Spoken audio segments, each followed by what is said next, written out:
Hi, it's Pat. So we've just come off of Black History Month, recognizing the unheralded contributions made to our society over the years. And now we begin Women's History Month. And what strikes me is how far we've come in the fairly recent amount of time that recognition has been in place. And so if you think about it, in just about 100 years' time, we've gone from women being denied the right to vote to having two women serve as secretaries of state, two women appointed as ambassadors from the United States to the UN, our first female vice president, and currently the head of the New York Stock Exchange is a woman for the first time ever. And most recently, the landmark settlement acknowledging the need for equal pay for women soccer players in the United States national soccer program. So obviously this has been by degrees, and there's a long way to go yet, but we continue to make strides and continue to get closer to a point where a very valuable voice and frankly, roughly half the population is appropriately represented. So Women's History Month, interestingly enough, began as Women's History Week. And originally it was put in place to coincide with the beginning of Title IX, which essentially prohibited discrimination due to sex in federally funded education programs. However, the neat fact is that it was created in Santa Rosa, California in 1978 by the Education Task Force of the Sonoma County Commission on the Status of Women. We have just recently, in the last couple months, established a Blue Ribbon Commission in Sacramento County on the status of women and girls. So it'd be interesting to see what they do. They selected the week of March 8th to coincide with International Women's Day, which had been celebrated as a holiday since 1911. But it wasn't until 1987 when President Reagan signed into law designating March as Women's History Month. And so the National Women's History Alliance selects and publishes the yearly theme.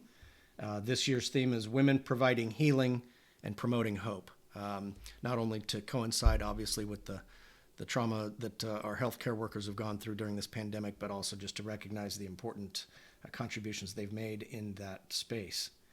I want to point out just a couple of people here. The first off is Elizabeth Blackwell, lived from 1821 to 1910, and she's the most well-known woman in medicine credited with being the first ever American woman to be awarded a medical degree.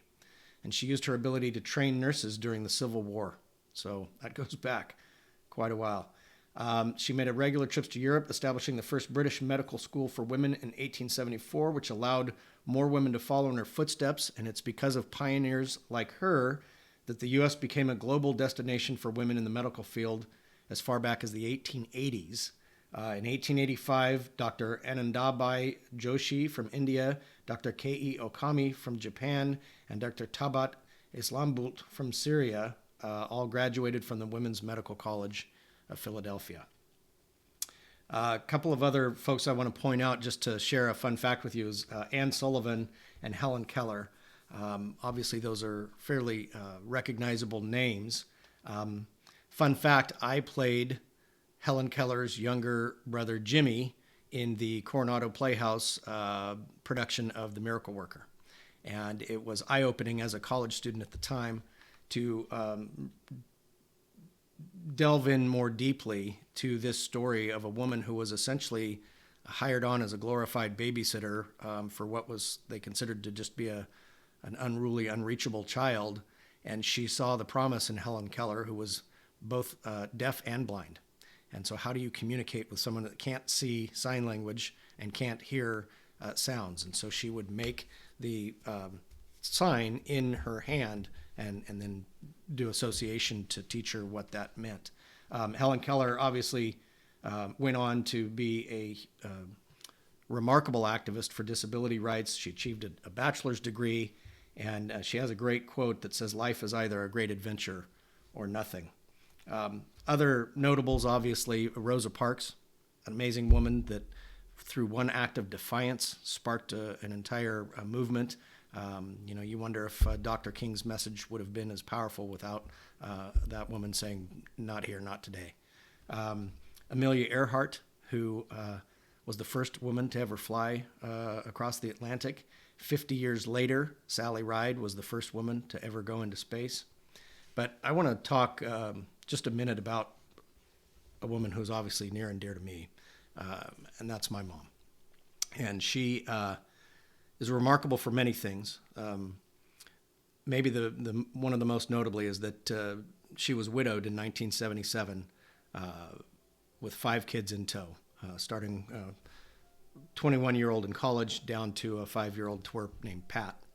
And she picked herself up, became very successful in business, and raised those kids up, and just really has been a tremendous inspiration to me, and instilled in me values that make me who I am, and I just I want to pay homage to her for the remarkable role she's played in my life.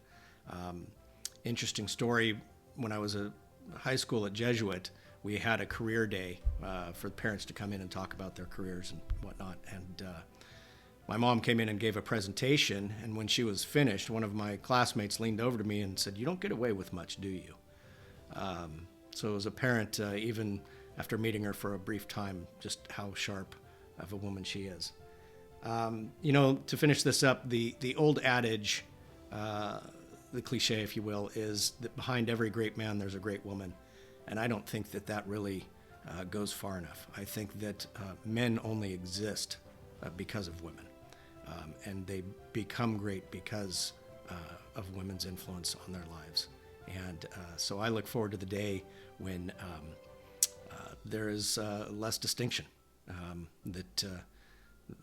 I know in our personal household, my wife contributes more than I do. So anyway, happy Women's History Month.